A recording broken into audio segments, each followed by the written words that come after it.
Hello everyone, welcome to కథల సవ్వడి. ఈ వీడియోలో నేను అందమైన ముగ్గు వేస్తూ మీకు ఒక ఆసక్తికరమైన కథను షేర్ చేస్తున్నాను. రాధ కోసం తెచ్చిన చీరలు ప్రియ కాల్ చేసినందుకు విక్రమ్ కృష్ణ ప్రియను కొట్టబోతాడు. రాధ విక్రమ్ కృష్ణను ఆపి అందరి ముందు ఒక ఆడపిల్ల మీద చేయెత్తడం సంస్కారం కాదు అంటుంది. ప్రియ కోపంలో న్యాయం ఉంది అంటూ ప్రియ స్థానంలో తనుంటే ఇల్లే కాల్ చేసేదాన్ని అంటుంది. విక్రమ్ కృష్ణ కోపంగా తన రూమ్లోకి వెళ్ళి తన్నెందుకు ఆపావంటూ రాధను కోపడతాడు.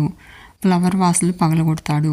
రాధ కూడా ఫ్లవర్ వాస్ పగలగొట్టి ఇలా ఆవేశపడితే తమ అగ్రిమెంట్ 3 రోజుల్లోనే పుట్టుకుమంటుంది అని చెప్పి తను విక్రమ్ కృష్ణ గౌరవాన్ని కాపాడాను అంటుంది.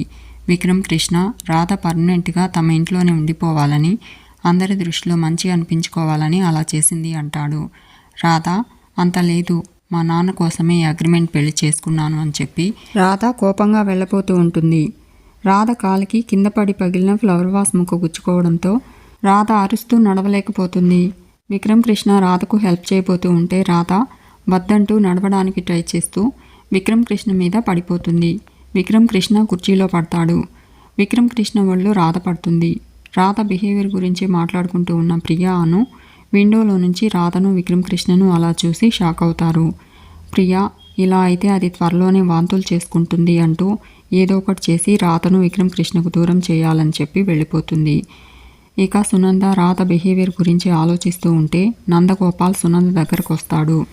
విక్కీ చిన్నప్పుడు విక్కీ బర్త్డేకి బొమ్మ తీసుకొస్తే వాడికి నచ్చలేదు. మళ్ళీ వాడిని షాపుకి తీసుకెళ్ళి ఇంకో బొమ్మ కొనిచ్చాను. అప్పుడు నాకు అనిపించింది, నేను కొన్నదానికన్నా వాడి సెలక్షనే చాలా బాగుందనిపించింది. రాధను చూశాక మళ్ళీ నాకు అదే అనిపించింది అంటాడు. మనం ప్రియను వాడికిచ్చి పెళ్లి చేయాలనుకున్నాము, కానీ వాడు రాధను పెళ్లి చేసుకున్నాడు. పెళ్లి చేసుకున్న పద్ధతి కరెక్ట్ కాదేమో, కానీ రాధ వాడికి పర్ఫెక్ట్లీ కరెక్ట్ సునందా అంటాడు. రాధ ఎంత గొప్పగా ఆలోచిస్తుందో చూసావా? ప్రియను అర్థం చేసుకుంది. ప్రియ తనను అవమానించిన విక్కీ ప్రియ మీద చెయ్యెత్తితే ఆ రాధే ఆపింది. ఇదే కదా సంస్కారం అంటే సునందా అంటాడు. విక్కీకి కోపం ఎక్కువ, రాధకి సహనం ఎక్కువ. వాడు ఆవేశపడుతున్నాడు, రాధ ఆలోచిస్తుంది. వాడు జడివానైతే రాధ చిరుజల్లు లాంటిది. సంసారంలో భార్యాభర్తల మధ్య బ్యాలెన్స్ చాలా ఇంపార్టెంట్ కదా సునందా. ఇంతకంటే మంచి కోడలు మనకు ఎక్కడ దొరుకుతుంది? నాకైతే విక్కీకి రాధే పర్ఫెక్ట్ అనిపిస్తుంది అంటాడు. మనిద్దరి జోడీలాగే వాళ్ళిద్దరిది సూపర్ హిట్ జోడీ అంటాడు.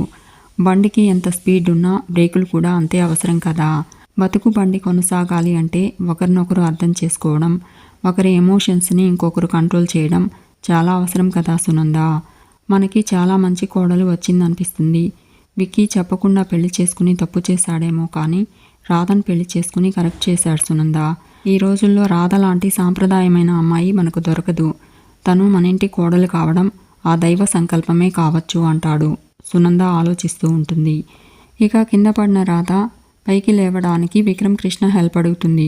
విక్రమ్ కృష్ణ తన చెయ్యి అందిస్తాడు. రాధ విక్రమ్ కృష్ణ చెయ్యి పట్టుకుని పైకి లేస్తుంది. రాధ తనను బెడ్ దగ్గరకు తీసుకెళ్లమని సైగ చేస్తుంది. విక్రమ్ కృష్ణ చేతులతో ఎత్తుకెళ్తానని సైగ చేస్తాడు. రాధ వద్దంటుంది. విక్రమ్ కృష్ణ పాదాల మీద అడుగులు వేస్తూ రాధ బెడ్ దగ్గరకు వచ్చి బెడ్ మీద కూర్చుంటుంది. విక్రమ్ కృష్ణ రాధ కాలికి కుచ్చుకున్న ఫ్లవర్ వాస్ ముక్కను తీసేస్తాడు. విక్రమ్ కృష్ణ లేచి నిలబడి రాధ వైపు చూస్తూ ఉంటాడు. రాధ కోపంగా చూస్తుంది. ఇక రామచంద్రయ్య తన రూమ్లో చిట్టి ఫోటో చూస్తూ, నా కళ్ళల్లో కన్నీళ్లు ఎప్పుడో ఇంకిపోయాయమ్మా. ఇక ఎదురు చూపులే తప్ప ఏడ్చే ఓపిక నాకు లేదమ్మా. ఎక్కడున్నావమ్మా, ఎప్పుడొస్తావు అనుకుంటూ బాధపడుతూ ఉంటాడు. రాధ రామచంద్రయ్య కోసం ప్లేట్లో బ్రేక్ఫాస్ట్ తీసుకుని నవ్వుతూ రామచంద్రయ్య రూమ్ లోపలికి వస్తుంది. రామచంద్రయ్య గోడకు ఉన్న చిట్టి ఫోటోని రాధని చూస్తూ ఉంటాడు. మీకు ఈ వీడియో నచ్చితే లైక్ చేయండి, షేర్ చేయండి, తప్పకుండా సబ్స్క్రైబ్ చేసుకోండి. Thanks for watching.